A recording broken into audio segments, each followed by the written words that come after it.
Ghost of Tsushima is a great game with its own pros and cons. Let's find out. An important fact is that this is just my opinion, it's not a fact, just my opinion. Now let's start with graphics. Now this game looks incredible, even better than some games released today. The game environment, the leaves, the grass, the lighting is just stunning. It even looks good when it rains. Like, I'm not sure what is it, but it just looks stunning as hell. And also even the PS5 the PS5 version, PS4 version, I mean, looks incredible. Even if it's what is it, released in 2020, so it's a 4-year-old game. So yeah, if even the performance is silky smooth on the PS5, especially because it runs at 60 FPS. So definitely, and it even makes you want to just travel to places. You don't get bored by traveling, you know. So yeah, let's get to combat. As for combat, as I said, mentioned before, the game is silky smooth and it's for smooth performance. And also, when you approach a group of enemies like this, you enter into standoffs, and then you enter a sequence in which, when an enemy tries to attack you, you press the attack button so that you can slice them. But if you make a mistake, they will slice you. Ghost also includes 5 enemy types, 1 using spears, and 1 using shields, and 1 using swords and big guys, and also 1 using arrows. But there's also some that they use combination of the two. So and then there are stances in Ghost of Tsushima in which, if an enemy has a shield, you can change into a different stance so that you can easier to defeat them. Like for example, I changed moon stance here because this guy has a big guy, so there's a stance for the huge guys. And also there's a ghost mode in where you can attack the enemies without them if you're in a pinch and you need to kill some of them. So yeah, and also sometimes when they attack you, there's a red light and a blue light. So if you say blue light, you can parry. If you say red light, you can dodge it, you know. So keep an eye, and then also you can either go stealthily or go in sweat blazing because there's no guns necessarily, you know. So the story of Tsushima is intriguing and engaging. It's a story about when the mongrels invaded Tsushima Island, and the character you play with is struggling with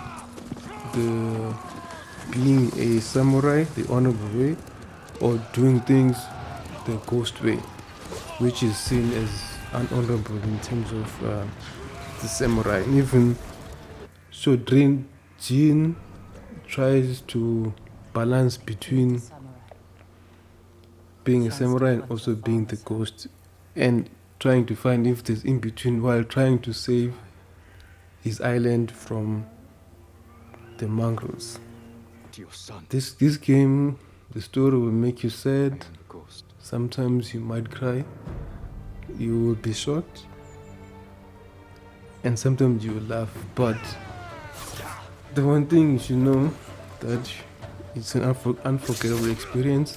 And there's also some side bosses, if you like, not side bosses, and both they are side bosses. They're also mini bosses. Yeah, that's what I meant. They're also mini bosses, which are enjoyable actually, because the combat is really satisfying. I have to emphasize that. So yeah, definitely is one of the best parts of Ghost of Tsushima.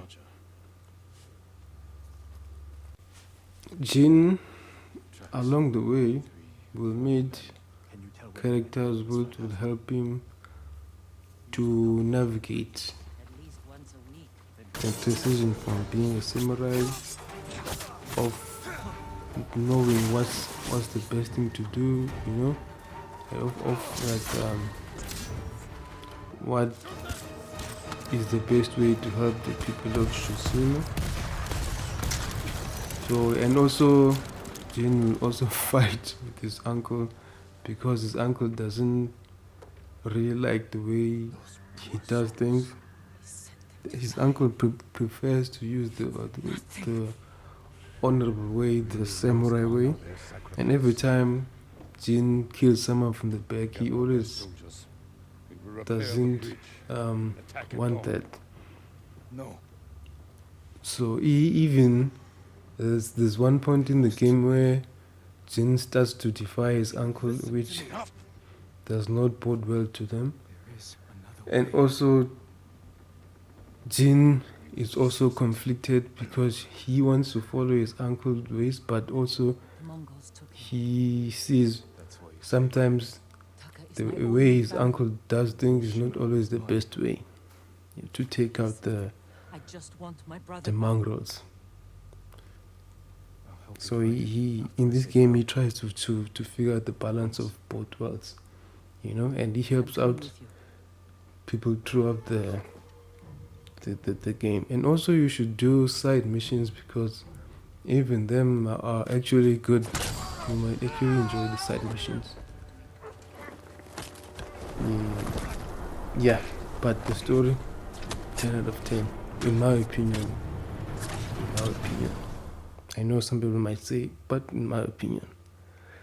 Now let's get to upgrades.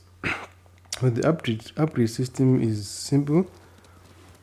You can just follow a fox or a yellow bird, then you come to the hot spring where you can upgrade your health. And also you sometimes follow a fox or you follow the wind to find this hot spring. Sometimes you follow a fox also to find hot springs, or sometimes you follow the fox to find charms to upgrade your abilities that you have. Yeah, and also in terms of also since you can deflect or parry, in other words, or evade, if it's a heavy attack you can evade it, and you can deflect if it's a light attack, which is something usually is blue. So you can upgrade that in order for you to block an attack and to parry, to be able to parry. You have to upgrade that, you know, as the game goes. As for cons,